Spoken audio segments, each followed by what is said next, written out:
Christian wives, can I just let you in on a little secret about what is slowly destroying your husband? There is nothing that will steal the joy and the confidence of your husband more than your nagging. You will rot his bones. If he doesn't know that you respect him more than anything in the world. Oh, you mean Christian wives, there's nothing that will steal the joy and confidence of your husband more than you holding him accountable for the poor choices and little foxes that he's allowing to destroy the vines of your relationship.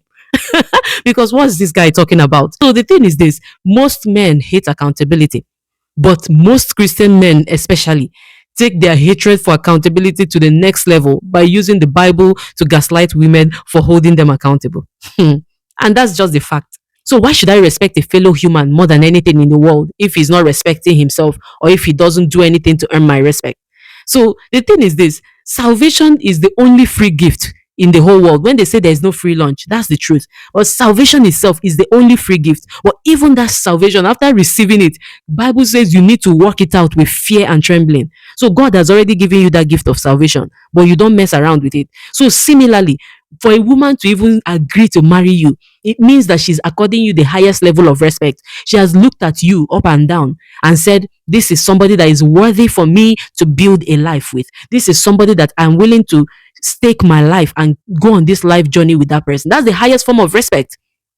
And so you now that she has given you that highest level, you need to earn that respect. You don't just say because you have an appendage between your legs, it means that automatically that she will not be honoring you. No, even when you go to get married to that woman, you made a vow to her, and before you even made that vow, it is assumed that during courtship you have shown her all manner of reasons to come to that conclusion that you deserve her respect, that you deserve for her to, throw in her lot with you and walk this part of life with you.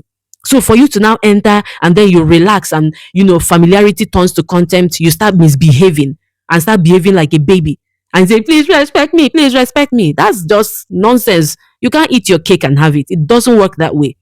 In normal life, people have to earn our respect. So why is it that when it comes to marriage, that's when we now want people to respect us by default? Have we not seen that people that call, when it comes to maybe politicians, those that are respecting them know that they are sycophants. They're just respecting because they want to get something out of them. But if you see someone that has genuine respect for somebody, there is something that you are doing. There is an attitude you have. There is a presence that you bring. There are values that you instill in them. They look at you and they're like, wow, I want to be like you. But if your wife is looking at you and she's like, what kind of thing is this? And you're behaving like a child, you're being unruly, you're being disrespectful, you're being rude, you're being unaccountable. Why are you crying for respect? Have you ever seen Jesus begging for the church to honor him? He already did everything, but he just allows us to still have our free will. Because the truth is, you can also behave, you can also bring everything, and someone will choose not to. So it still boils down to, there is a place for honoring people's free will. If you feel like you have done everything and the wife is not showing up, you can walk away. But if you are not doing everything and you are still just there crying for respect, then you deserve to get a knock on your head. So when they say a woman is nagging, a lot of times it's basically something that a woman has repeated 1,001 times, and she's trying to say, hear me, this is not working for me. Can you see me? Can you hear me? And then they begin to complain and say, you have said it one too many times. But if she has said it 1,000 times and you're not listening, what do you want her to do? She should keep quiet and allow the resentment make her bones to rot, and then she'll be called a good woman, right? Dear women, don't allow anybody to shame you into swallowing nonsense just in the name of being a good wife so that they will not call you a nag. We, as women, are also made in God's image and likeness, and we must act like God. Be like your heavenly Father. So what does God use his word to do? Now, these men are complaining about what we use our words to do.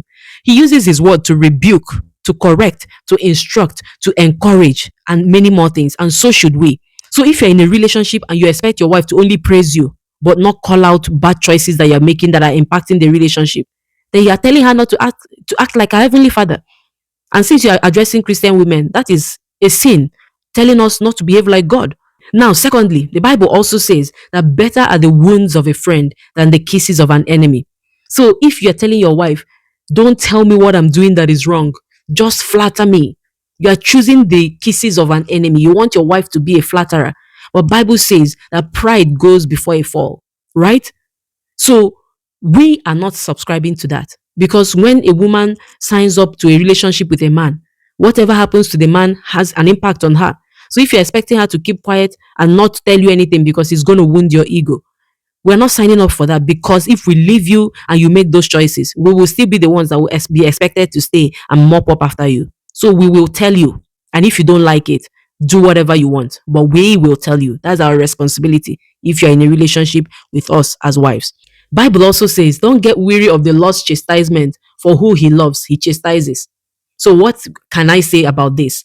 When a woman is still telling you, I don't like this, stop doing this, can you do this? It is because she still loves you. The day she makes up her mind and says this is not working, she will not chastise, she will not correct, she will let you be, and you think you finally have your way. And that is why a lot of men come up here and they'll be like, oh, this divorce came out of nowhere or nothing, I didn't do anything, we didn't even quarrel today. So my dear, you can either call it nagging when your significant other is telling you something, or you can choose to listen.